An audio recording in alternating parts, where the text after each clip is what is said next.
हरे कृष्णा। सभी को सादर प्रणाम।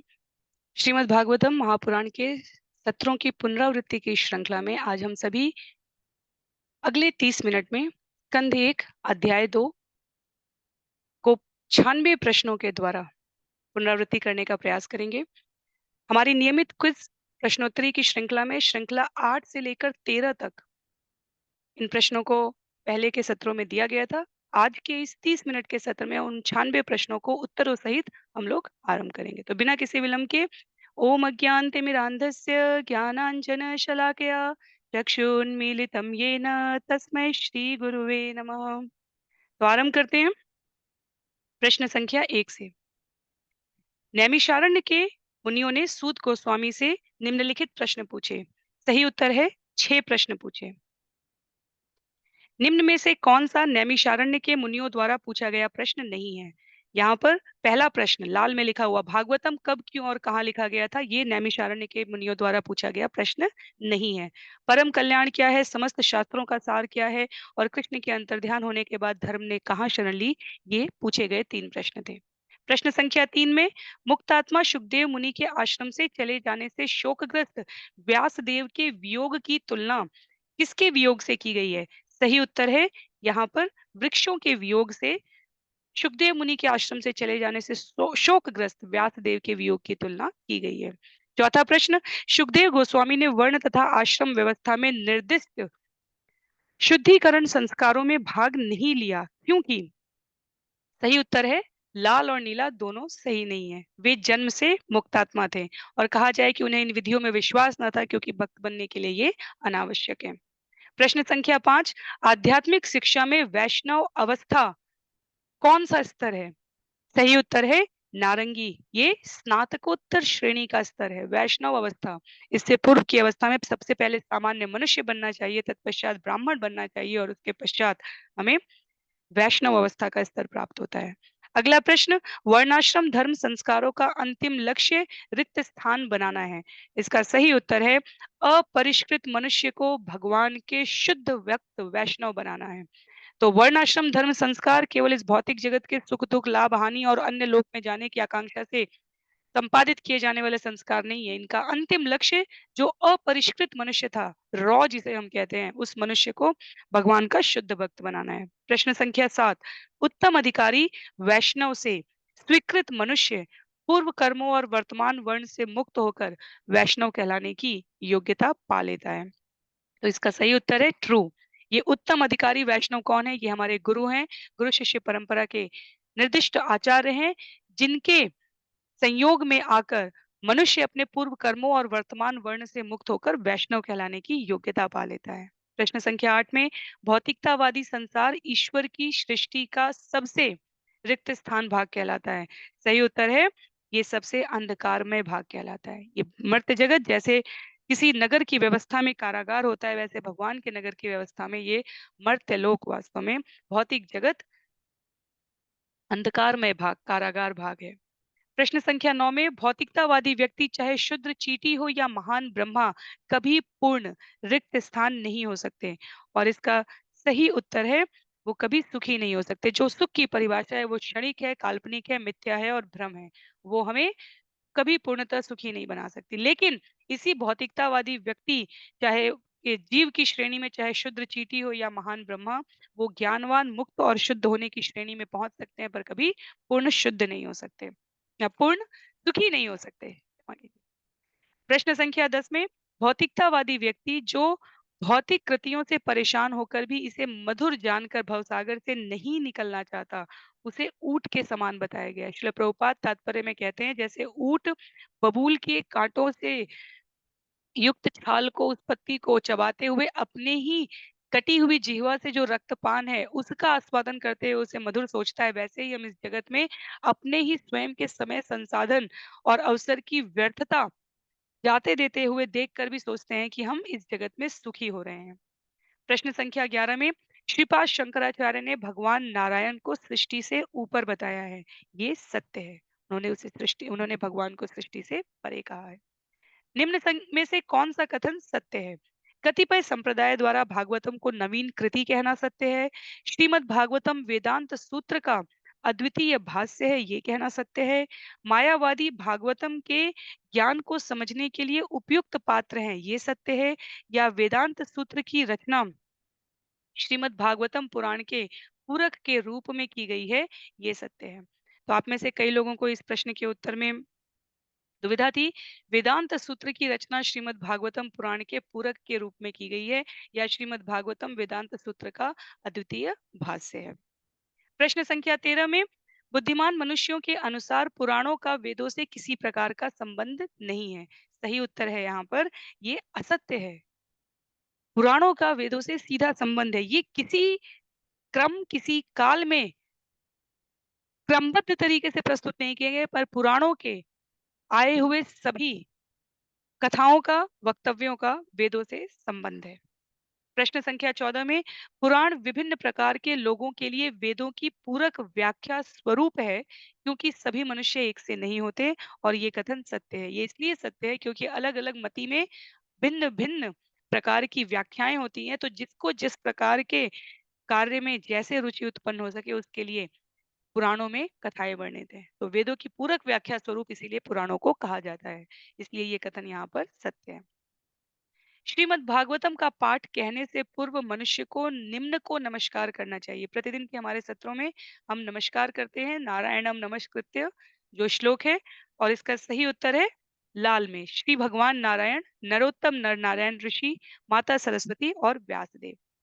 तो यहाँ पर क्विज 8 पूरी हुई थी। क्विज संख्या 9 से प्रश्न संख्या 16 में, ये सारा संसार चाहे मनुष्य हो या पशु पक्षी, सभी वास्तव में प्रश्नोत्तर प्रक्रिया में रिक्त स्थान है। सभी वास्तव में किसी न किसी प्रकार के प्रश्नोत्तर में व्यस्त हैं। सही उत्तर यहाँ पर है व्यस्त है। उदासीन कोई नहीं है। मनुष्य हो, पशु पक्षी हो, वे किसी न किसी प्रश्न के उत्तर प्राप्त करने की प्रक्रिया में है। प्रश्न संख्या 17, अनेकानेक विषयों के अनुसार प्रश्नोत्तरी सत्रों में भाग लेकर भी जीव भौतिक जगत में तुष्ट नहीं होता, क्योंकि सही उत्तर है यहाँ पर सभी सही है। क्योंकि भौतिक प्रश्न भौतिक उत्तर देते हैं जो क्षणिक है।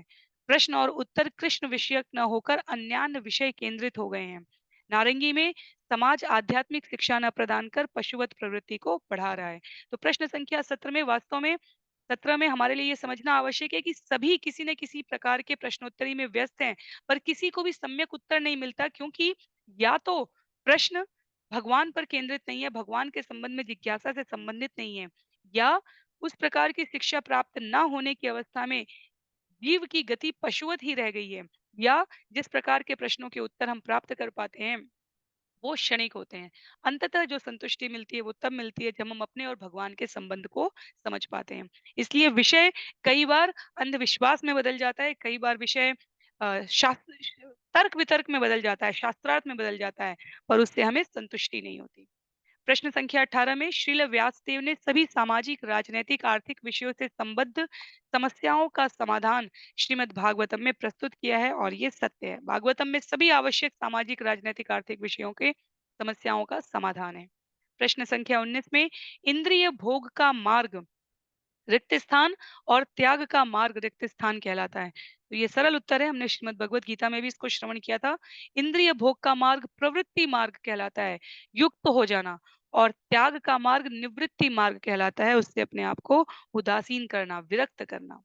प्रश्न संख्या 20 में, जीव का भौतिक जीवन एक प्रकार से आध्यात्मिक जीवन की कौन सी अवस्था है? सही उत्तर है नारंगी, रुग्ण अवस्था है, रोगी अवस्था है। इस भौतिक जगत में रहते हुए हम कभी न कभी किसी न किसी रूप में सदैव चिंताग्रस्त, शोकग्रस्त, भयग्रस्त, अभावग्रस्त, अपने आप को किसी न किसी प्रकार की बीमारी से, रुग्णता से ग्रस्त ही पाते हैं। इसलिए इस भौतिक जगत को एक प्रकार से आध्यात्मिक जीवन की रुग्ण अवस्था कहा गया। नारंगी सही उत्तर है यहाँ पर।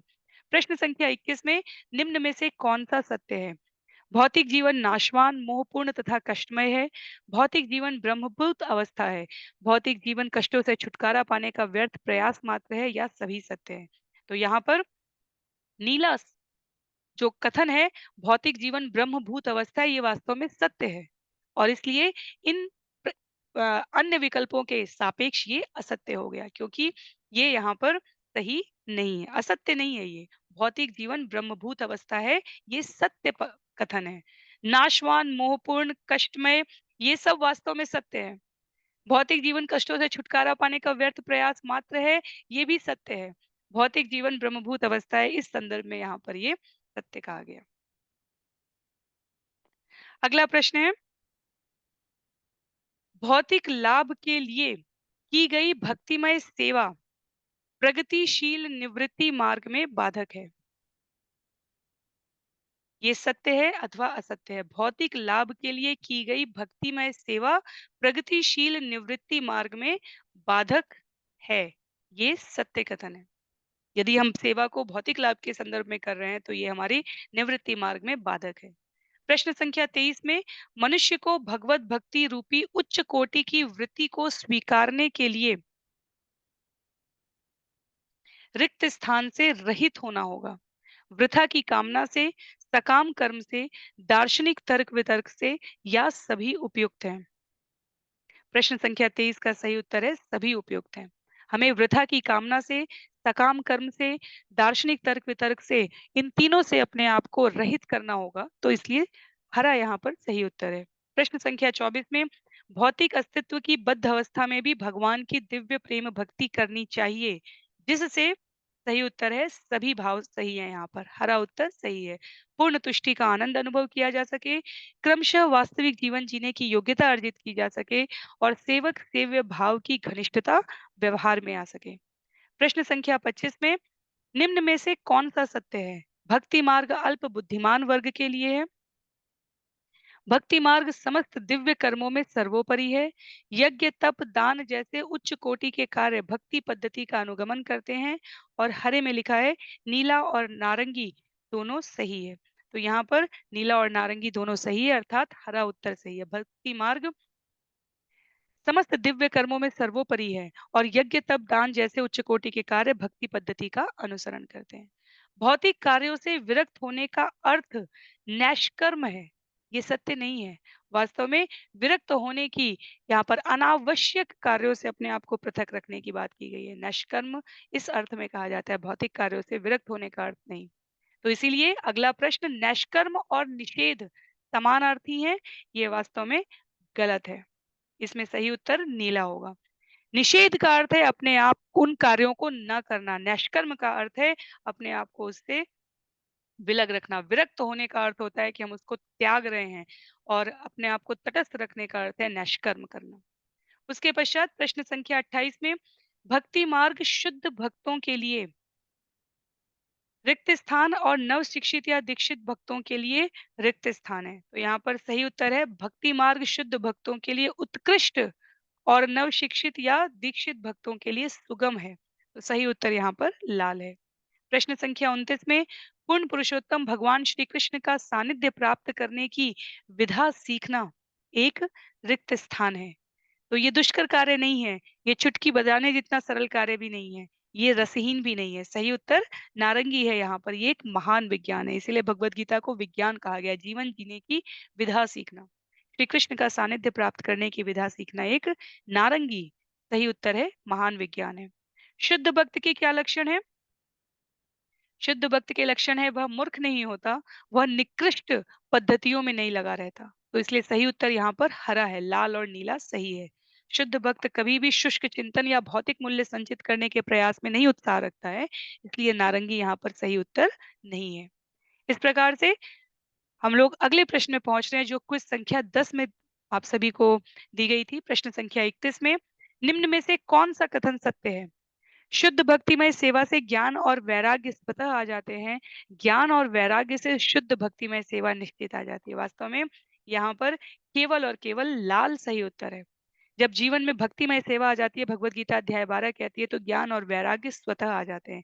इसलिए दोनों सही और दोनों गलत भी यहाँ पर असत्य है। प्रश्न संख्या 32 में, शुद्ध भक्त अन्य सभी उत्तम गुणों से पूर्ण होता है, और ये वास्तव में सत्य है। भगवत गीता अध्याय 12 में इसको व्यक्त किया गया है।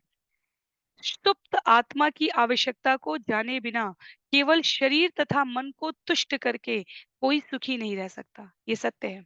हमें शरीर और मन को तुष्ट करके हम स्वस्थ नहीं हो सकते, जब तक कि हम आत्मा के ज्ञान को सही प्रकार से न समझ सके। ये बिल्कुल वही उदाहरण है जो पिंजरे में बंद पक्षी की तरह है। पिंजरा ये शरीर है, हम पिंजरे की सेवा करके पक्षी की सेवा नहीं कर रहे हो, तो पक्षी समयांतर पर सुप्त हो जाता है, वो निष्क्रिय हो जाता है। आत्मा यहाँ पर पक्षी है और पिंजरा यहाँ पर शरीर है। तो शरीर और मन को तुष्ट करके कोई सुखी नहीं रह सकता, ये सत्य है।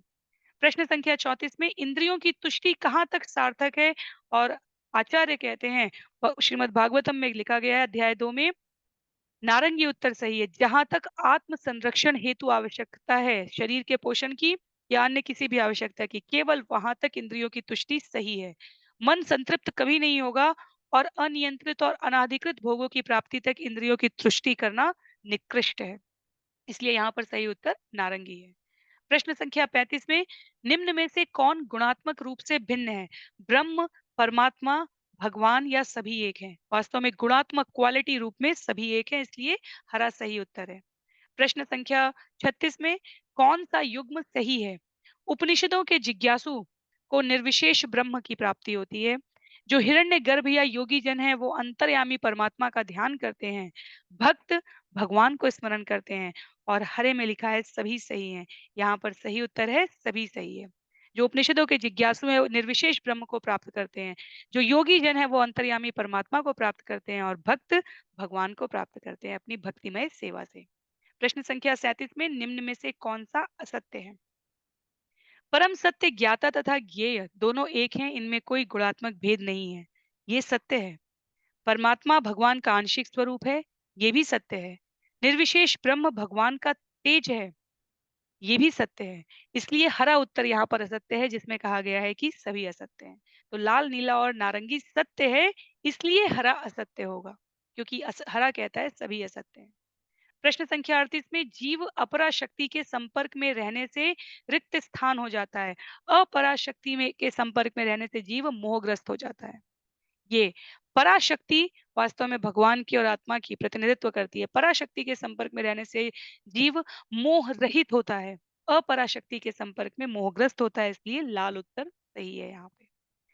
परम जगत और जीवात्माएं एक ही रिक्त स्थान से बने हैं, लेकिन यह भौतिक जगत रिक्त स्थान है। तो जैसा मैंने अभी प्रश्न संख्या 38 में कहा, परम जगत और जीवात्माएं अपराशक्ति से नहीं अपितु पराशक्ति से बने हैं। नीला यहाँ पर सही उत्तर है। ये भौतिक जगत अपराशक्ति है। परम जगत आध्यात्मिक जगत को कहा जा रहा है। भौतिक जगत ये जगत है जो न- अंततः नश्वर है और दुखालय में। सही उत्तर है नीला यहाँ पर। परम जगत आध्यात्मिक जगत और जीवात्माएं हम सभी पराशक्ति से बने हैं। भौतिक जगत अपराशक्ति से बना है। अगले प्रश्न में सापेक्ष जगत में ज्ञाता रिक्त स्थान या रिक्त स्थान होते हैं, जबकि ज्ञेय रिक्त स्थान या रिक्त स्थान के रूप में होता है।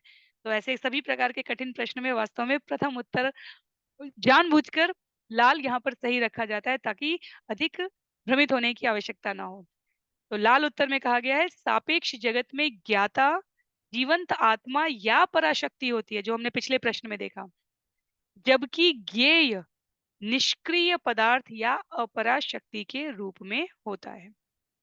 तो हम सभी जो यहाँ पर सापेक्ष जगत में भौतिक जगत में है, जीवंत आत्मा वास्तव में ज्ञाता पराशक्ति है और ज्ञेय जानने वाला अपराशक्ति निष्क्रिय पदार्थ के रूप में होता है।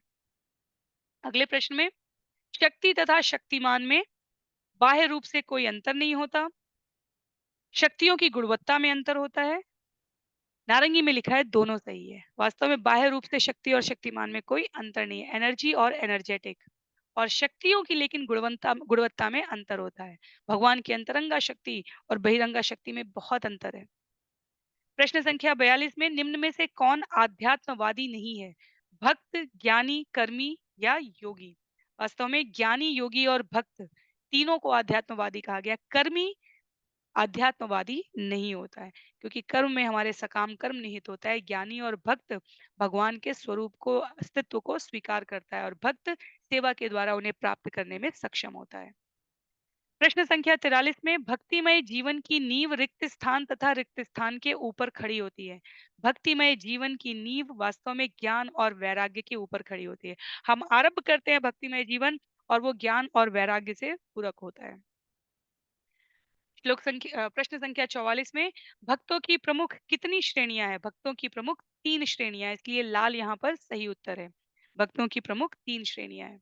45वें प्रश्न में किस श्रेणी के भक्त को भक्ति की दिशा में 4 तत्व परम ईश्वर, उनके भक्त, अज्ञानी तथा ईर्ष्यालु दिखाई देते हैं?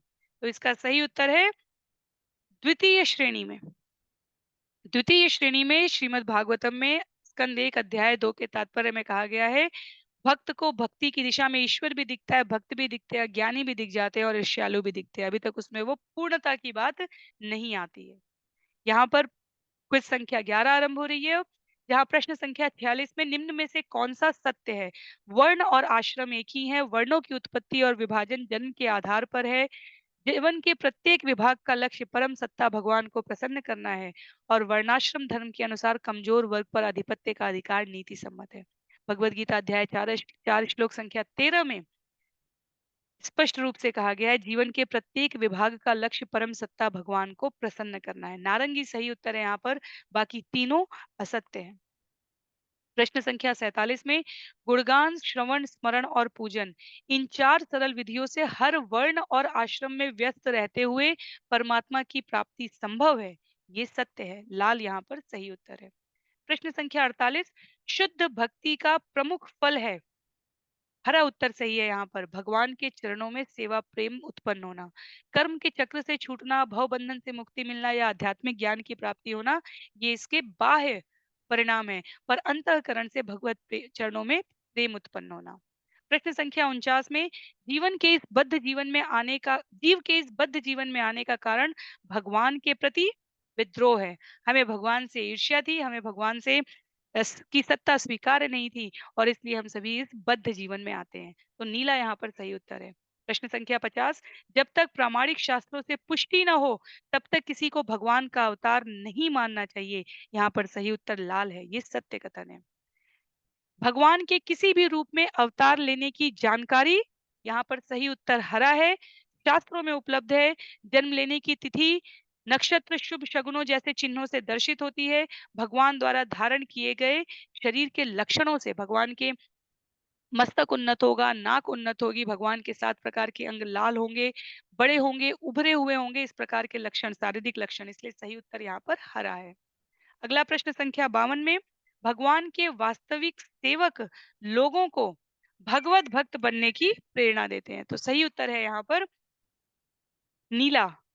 भगवान के वास्तविक सेवक वास्तव में लोगों को भगवत भक्त बनने की प्रेरणा देते हैं, स्वयं अपनी पूजा नहीं करवाते हैं। प्रश्न संख्या 53 में चैतन्य महाप्रभु प्रामाणिक शास्त्रों में स्वयं भगवान हैं, पर वे स्वयं को भगवान कहलाने का घोर विरोध करते थे, क्योंकि सही उत्तर है यहाँ पर सभी सही है। वो धूर्तों से आगाह करने के लिए ऐसा आचरण करते थे। वो भक्त रूप में आए थे, इसलिए भगवान के दास स्वरूप को प्रतिपादित करने के लिए उन्होंने भक्त रूप को स्वीकार किया है और वो भक्तावतार स्वरूप में थे। तो सही उत्तर हरा है यहाँ पर। प्रश्न संख्या 54 में भगवान अत्यधिक प्रसन्न होते हैं जब, सही उत्तर हरा है यहाँ पर, लाल और नीला दोनों सही है।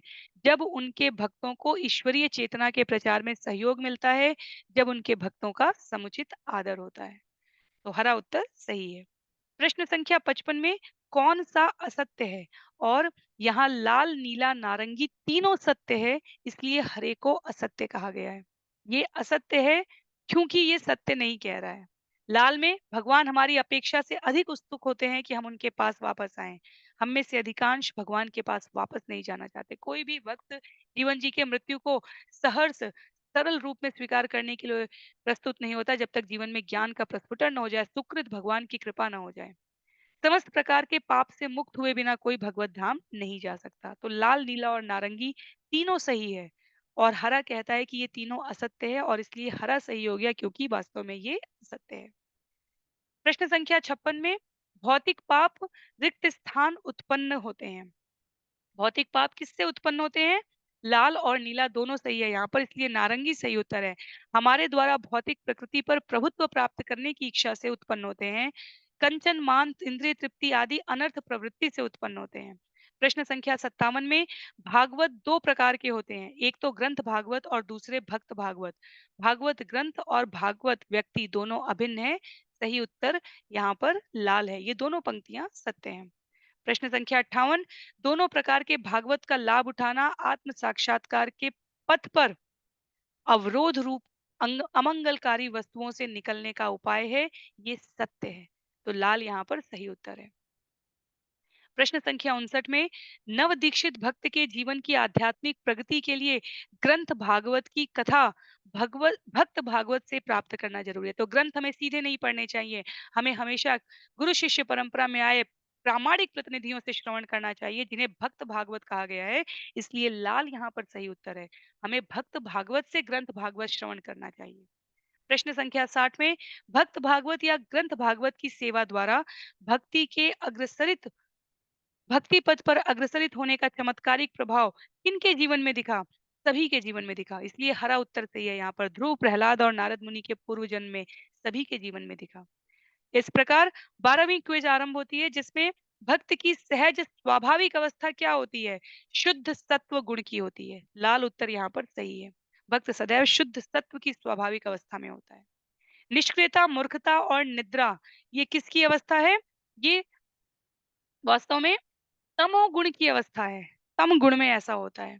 प्रश्न संख्या 63 में भक्तिमय सेवा कोई निष्क्रियता नहीं है, अपितु आत्मा की अनन्य सक्रियता है। लाल उत्तर सही है यहाँ पर। जो भक्तिमय सेवा में संलग्न है वो जीवन से निष्क्रिय नहीं है, अपितु वो आत्मा को अत्यंत सक्रिय रखकर व्यवहार कर रहे हैं। प्रश्न संख्या 64 में हानि पहुंचाने वाले मूर्ख और रजोगुण अवस्था जिनको प्रिय है, वो क्या नहीं बन सकते? वो ज्ञानी हो सकते हैं, धर्मवेत्ता हो सकते हैं, दार्शनिक हो सकते हैं, पर वो भगवत भक्त नहीं हो सकते। तो सही उत्तर यहाँ पर नीला है। भगवत गीता 7.3 में कहा गया है, हजारों सामान्य मनुष्यों में कोई एक भाग्यशाली होता है जो किसके लिए प्रयत्न करता है? सही उत्तर है यहाँ पर, जो ब्रह्मभूत अवस्था के लिए प्रयत्न करता है, जो जीवन सिद्धि के लिए प्रयत्न करता है, जो भगवान के सही वैज्ञानिक ज्ञान को प्राप्त करने के लिए प्रयत्न करता है। तो सही उत्तर होगा यहाँ पर हरा। सभी सही है। प्रश्न संख्या 66 में मानव जीवन की परम सिद्धि तभी प्राप्त होती है जब मनुष्य जान लेता है कि वह रिक्त स्थान नहीं अपितु रिक्त स्थान है। और सही उत्तर है लाल। वो जान लेता है कि वो पदार्थ का प्रतिफल नहीं है, वो मैटर नहीं है, अपितु स्पिरिट है, आत्मा है। तो लाल उत्तर सही है यहाँ पे। प्रश्न संख्या 67 में परमेश्वर का विज्ञान, भगवत तत्व, आध्यात्मिकता के किस प्रकार के विद्यार्थियों का विषय है? अल्पज्ञ इसे न जानकर मनमानी व्याख्या करते हैं। तो ये आध्यात्मिकता के स्नातकोत्तर स्तर के विद्यार्थियों का स्तर है। अल्पज्ञ इसे नहीं जान सकते। इसलिए सही उत्तर यहाँ पर नारंगी था। प्रश्न संख्या 68 में जब योग्य रिक्त स्थान यथार्थ रूप में रिक्त स्थान बन जाता है, तो मुक्ति की प्रबुद्ध अवस्था में वो जान पाता है कि भगवान क्या है। इसे जानना इतना आसान नहीं है। सही उत्तर है हरा यहाँ पर। जब योग्य ब्राह्मण यथार्थ रूप में वैष्णव बन जाता है, तो मुक्ति की प्रबुद्ध अवस्था में जान पाता है कि भगवान क्या है। प्रश्न संख्या 69 में ब्रह्म बोध के बाद भी परमेश्वर के विज्ञान के अभाव में भौतिक अवस्था में रिक्त स्थान भी बद्ध जीव है। ब्राह्मण भी बद्ध जीव है, जैसा हमने पिछले प्रश्न में देखा। उच्चतर अवस्था में वैष्णव बनने के बाद ही ब्राह्मण जान पाता है कि परमेश्वर का विज्ञान क्या है। प्रश्न संख्या 70 में आत्मा तथा परमात्मा दो रिक्त स्थान सत्ताएं हैं, जो गुणवत्ता में रिक्त स्थान है किंतु परिमाण में रिक्त स्थान है। तो जैसा मैंने कहा, ऐसे सभी प्रश्नों में लाल विकल्प सही होता है ताकि हम अधिक भ्रमित ना हो। आत्मा तथा परमात्मा दो विभिन्न सत्ताएं हैं जो गुणवत्ता में एक समान है। पानी की एक बूंद और महासागर क्वालिटी में समान है, किंतु मात्रा में, परिणाम में, क्वांटिटी में अलग अलग है। तो जीव और परमात्मा विभिन्न सत्ताएं हैं। सेवक और स्वामी का संबंध है, जो क्वालिटी में एक है पर क्वांटिटी में अलग है। इसलिए सही उत्तर लाल है। प्रश्न संख्या 71 में भक्त को प्राप्त ज्ञान रिक्त स्थान होता है, क्योंकि वह कभी भी रिक्त स्थान में नहीं रह सकता। रिक्त स्थान द्वारा उसे प्रकाश प्राप्त होता है। तो यहाँ पर सही उत्तर नारंगी है। भक्त को प्राप्त ज्ञान पूर्ण होता है, क्योंकि वह कभी भी अंधकार में नहीं रह सकता और स्वयं भगवान द्वारा उसे प्रकाश प्राप्त होता है। तो नारंगी सही उत्तर है। प्रश्न संख्या 72, कोई भी परमेश्वर के अस्तित्व के प्रमाण को चुनौती देकर उनके बारे में ज्ञान प्राप्त कर सकता है। ये असत्य है। चुनौती देकर हम ज्ञान नहीं प्राप्त कर सकते, विनीत अवस्था में प्राप्त करते हैं। इसलिए यहाँ पर सही उत्तर नीला है। प्रश्न संख्या 73 में पूर्ण ज्ञान रिक्त स्थान या रिक्त स्थान कहलाता है। यह एक प्राधिकारी से रिक्त स्थान श्रोता को मिलता है जो रिक्त स्थान और रिक्त स्थान से युक्त होता है। तो ये शायद भ्रमित करने के लिए मैंने नीचे का उत्तर सही किया है। यहाँ पर नारंगी उत्तर सही है। इसको हम लोग विकल्प के साथ पढ़ेंगे इस पंक्ति को।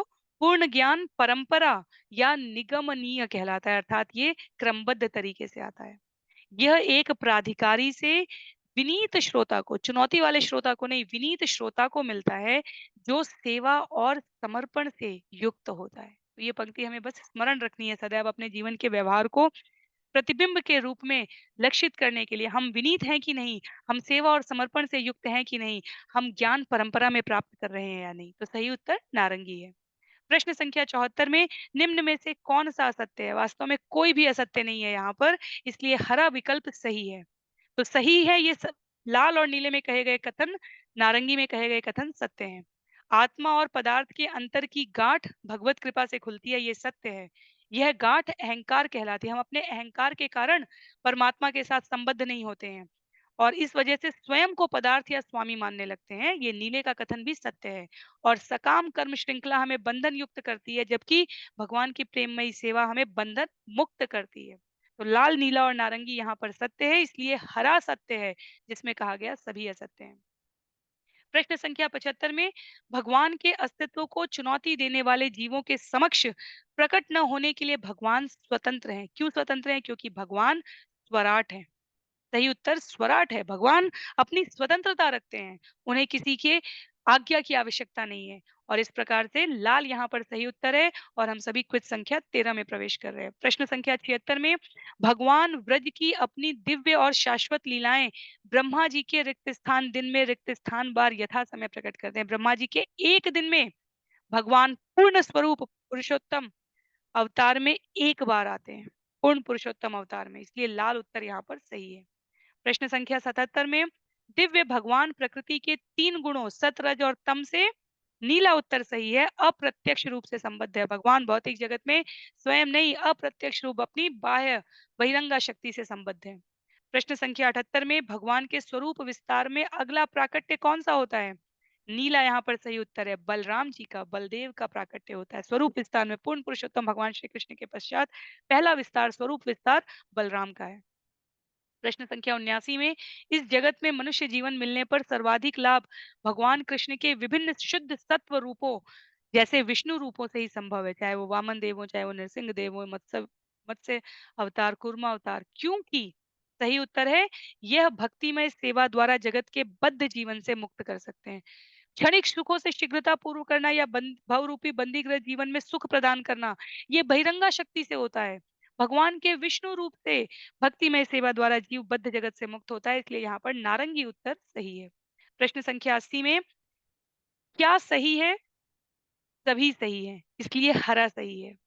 जीवन की असभ्य या निम्न पशु जीवन तमोगुण की अवस्था द्वारा नियंत्रित होती है। नाना प्रकार के लाभों की कामना रजोगुण की अवस्था है। तत्व गुण में जीव परम सत्य के साक्षात्कार का प्रयास करता है और इस प्रकार हरा उत्तर सही है, जिसमें सभी सही है। प्रश्न संख्या 81 में धार्मिक अनुष्ठानों का चरम उद्देश्य क्या है? सही उत्तर है लाल और नीला, अर्थात हरा सही है यहाँ पर। धार्मिक अनुष्ठानों का चरम उद्देश्य अपने आप को भौतिक बंधन से छुड़ाना है, दिव्य जगत में पुनः स्वतंत्रता का जीवन प्राप्त करना है। प्रश्न संख्या 82 में धार्मिक नियमों का संचालन स्वयं भगवान द्वारा होता है और धर्म का उद्देश्य भगवान के अधिकृत प्रतिनिधियों को पता होता है। सबको धर्म का उद्देश्य नहीं पता होता, भगवान के अधिकृत प्रतिनिधियों को पता होता है और इन नियमों का संचालन स्वयं भगवान द्वारा होता है, इसलिए यहाँ पर लाल सही उत्तर है। प्रश्न संख्या 83 में क्या असत्य है? भगवान श्री कृष्ण जो विभिन्न विष्णु कोटि के रूपों के मूल रूप हैं, वो क्या करते हैं? भिन्न अंश सेवकों के नाम काल भैरव और महाकाली आदि हैं। ये समग्र अंश और भिन्न अंश रूप में भगवान द्वारा विस्तार किए गए क्रम में भिन्न अंश के सेवक हैं। पूर्ण अंश सेवक के रूप में नारायण, वामन और गोविंद देव हैं। तो यहाँ पर हमें भ्रमित नहीं होना है। भगवान अपने विष्णु कोटि के मूल स्वरूप में उपस्थित होते हैं। समग्र अंश और भिन्न अंश में वो अपना विस्तार करते हैं। समग्र अंश में वो पूर्ण स्वरूप में आते हैं, जैसे नारायण, वामन, और भिन्न अंश में वो सेवकों के रूप में ही स्वयं को प्रस्तुत करते हैं, जैसे महाकाल, भैरव और महाकाली इनके स्वरूप के बारे में। इसलिए सभी कथन यहाँ पर सत्य हैं और क्योंकि सभी सत्य हैं इसलिए हरा सही उत्तर है जो असत्य कह रहा है। भगवान के धाम वापस जाने के लिए किसी भी कोटि के देवता की पूजा करने की आवश्यकता नहीं है। ये सत्य है, अनावश्यक है। देवता बनाए गए हैं इस जगत के नियमों का संचालन करने के लिए। जगदीश को प्राप्त करने के लिए देवताओं की स्तुति करना का प्रयास हमें अतिरिक्त आवश्यकता के रूप में श्रम कर दे के रूप में व्यक्त होता है। प्रश्न संख्या 86 में जीने के लिए आवश्यक कठोर श्रम करते हुए श्रम के फल से भगवान की पूजा करने से जीवन लक्ष्य की प्राप्ति होती है। भगवान गोवर्धन रूप में जब स्वयं अवतरित होते हैं और गोवर्धन को उठा के लीला करते हैं तो वो कहते हैं कठोर श्रम करते हुए उस फल को भगवान की पूजा के लिए समर्पित कर देने से जीवन लक्ष्य की प्राप्ति होती है। इसलिए सही उत्तर यहाँ पर लाल है। निम्न में से कौन सा असत्य है? तो सभी सत्य है यहाँ पर। इसलिए हरा जिसमें कहा गया है सभी असत्य हैं, वो वास्तव में असत्य है। तो लाल, नीला और नारंगी तीनों सत्य है यहाँ पर। भौतिक लाभ करना है तो बहुदेव पूजा करते हुए ये धर्म की विकृति हो गई है। एकमात्र धर्म भागवत धर्म है जो भगवान की पूजा सिखाता है और भगवान ने स्वयं इंद्र पूजा बंद करा के स्वकर्म द्वारा ईश्वर की पूजा की संस्तुति की गई। ये तीनों कथन सत्य है यहाँ पर। प्रश्न संख्या 88 में वैदिक साहित्य वेदों का सार क्या है? सही उत्तर यहाँ पर कहा गया है लाल और नीला। इसलिए सही उत्तर हरा है यहाँ पर। भगवान के साथ संबंध स्थापित करना, भूली हुई प्रेममयी भगवत सेवा को पुनर्जीवित करना। ये लाल और नीला सही है इसलिए हरा उत्तर सही है यहाँ पे। प्रश्न संख्या 89 में भगवत गीता में भौतिक ज्ञान की विविध शाखाओं को रिक्त स्थान की संज्ञा देकर मनुष्य जीवन के अंतिम उद्देश्य प्राप्ति में रिक्त स्थान किया गया है। क्या किया गया है? सही उत्तर है यहाँ पर नीला। भगवत गीता में भौतिक ज्ञान की विविध शाखाओं को अज्ञान की संज्ञा देकर मनुष्य जीवन के अंतिम उद्देश्य प्राप्ति में तिरस्कृत किया गया है। ये श्रेष्ठ नहीं है, हमें इससे बचना चाहिए। वास्तव में भौतिक जीवन का ज्ञान, भौतिक ज्ञान हमें विविध शाखाओं में जो व्यक्त किया जा रहा है विभिन्न यूनिवर्सिटीज में और अन्य स्थानों पर, वो अज्ञान है। वो हमें आत्मा और पदार्थ के अंतर को नहीं स्पष्ट करता। तो नीला उत्तर यहाँ पर सही है। आगे प्रश्न संख्या 90 में यदि भौतिक ज्ञान जीवन के परम उद्देश्य को प्राप्त करने के लिए सहायक हो जाए तो ऐसा भौतिक सानिध्य स्वीकृत है। सही उत्तर यहाँ पर लाल है। ये सत्य है। ये जूम और सोशल मीडिया और विभिन्न प्रकार के सॉफ्टवेयर का उपयोग यदि हम भगवत प्राप्ति के ज्ञान को प्राप्त करने के लिए अपने व्यवहार में पालन करने के लिए कर रहे हैं तो ये भौतिक ज्ञान, ये सॉफ्टवेयर और सोशल मीडिया और पुस्तकों का विज्ञापन और प्रचार करना, ये परम उद्देश्य को प्राप्त करने के लिए सहायक हो रहा है। ऐसा भौतिक सानिध्य स्वीकृत है। प्रश्न संख्या 91 भौतिक ब्रह्मांडों की संख्या अनंत है इसलिए नारंगी सही उत्तर है यहाँ पर। जीव जिस सुख की कामना करता है वह केवल नीला सही उत्तर है यहाँ पर भगवान के धाम में उपलब्ध है। प्रश्न संख्या 93 में टीटी से लेकर ब्रह्मा तक अपने सही उत्तर यहाँ पर नारंगी है। अपने सूक्ष्म मन तथा स्थूल शरीर के अनुसार भौतिक संसार का भोग करते हैं। मन सूक्ष्म कहा गया है, शरीर स्थूल कहा गया है और सूक्ष्म मन के अनुसार स्थूल शरीर की इच्छाओं के अनुसार इस भौतिक संसार का भोग कर रहे हैं। नारंगी सही उत्तर है। प्रश्न संख्या 94 में मनुष्य की दैवीय चेतना अन्य दैवी अनुकंपा से उसी प्रकार प्रेषित की जा सकती है जैसे सही उत्तर है अन्य अग्नि द्वारा जलाने पर काष्ठ से अग्नि। तो काष्ठ में अग्नि है पर व्यक्त रूप में नहीं है। काष्ठ की अग्नि व्यक्त रूप में नहीं है। अन्य अग्नि से जलाने पर काष्ठ में अग्नि दिखने लगती है हमें। उसी प्रकार से हम सभी के भीतर दिव्य चेतना है, पर जो अन्य चेतना, दिव्य चेतना जो अन्य है, वो क्या है? गुरु है। जो गुरु शिष्य की प्रामाणिक परंपरा में ज्ञान प्राप्त है, जब वो हमें ज्ञान प्राप्त कराता है, तब भक्तों के संग में जो अन्य दैवीय चेतना है, तो अन्य अग्नि यहाँ पर हमारे भीतर हम सभी जो काष्ठ के रूप में हमारे भीतर की अग्नि को प्रज्वलित कर देती है। इसलिए यहाँ पर सही उत्तर नीला है। अन्य अग्नि द्वारा जलाने पर काष्ठ से अग्नि उत्पन्न हो रही है। प्रश्न संख्या 95 में रिक्त स्थान काष्ठ रूप जीवात्मा में कानों द्वारा दिव्य संदेश प्रविष्ट कराकर आध्यात्मिक अग्नि जला सकते हैं। तो हम सभी ने अभी श्रवण किया प्रामाणिक गुरु से, भक्तों के संग से, शास्त्रों के ज्ञान से, इनके सम्मिलित प्रयोग से। इसलिए हरा उत्तर सही है यहाँ पे। श्रीमद् भागवतम में प्रामाणिक गुरु और आचार्य कहे गए हैं, क्योंकि वो हमारे कान में वो दिव्य संदेश प्रविष्ट करा के आध्यात्मिक अग्नि जला सकते हैं। पर उस अग्नि को बनाए रखने के लिए हमें भक्तों का संग और शास्त्रों का ज्ञान भी आवश्यक है। इसलिए काष्ठ सदैव अग्नि से ओतप्रोत रहे, इसलिए तीनों का सम्मिलित प्रयोग हरा यहाँ पर सही उत्तर है। तो अंतिम प्रश्न है, भगवान इस जगत के भौतिक नियमों से वैसे ही परे होते हैं जैसे, सही उत्तर है यहाँ पर पहला, लाल यहाँ पर सही उत्तर है। बंदी गृह में घूमने आया हुआ राजा जैसे है वैसे ही भगवान इस भौतिक जगत के नियम से परे हैं। व्यवस्थापक को भी कुछ नियम पालन करने होते हैं, कैदी को सभी बंदी गृह के नियम पालन करने होते हैं, और इसलिए नीला, नारंगी और हरा सही उत्तर नहीं है। सही उत्तर लाल है। घूमने आया हुआ राजा किसी भी प्रकार से उस बंदी गृह के नियम से परे है। उस पर कोई नियम नहीं लागू होता। वो उस बंदी गृह के नियम बनाता है, और उस नियम में व्यवस्थापक भी कुछ हद तक आता है। तो ब्रह्मा जी भी कुछ हद तक इस भौतिक जगत के नियमों में आते हैं, और कैदी सभी नियमों में आते हैं। तो इस प्रकार से यहाँ पर ये क्विज समाप्त हो रही है। अध्याय 2 स्कंद 1 96 प्रश्नों के द्वारा हम लोगों ने यहाँ पुनरावृत्ति करने का प्रयास किया है। किसी भी प्रश्न के उत्तर के विकल्प में यदि आपकी असहमति है, तो आप जहाँ भी जुड़े हैं वहाँ अपने विचार को प्रेषित कर सकते हैं। सभी को बहुत-बहुत धन्यवाद। हरे कृष्ण।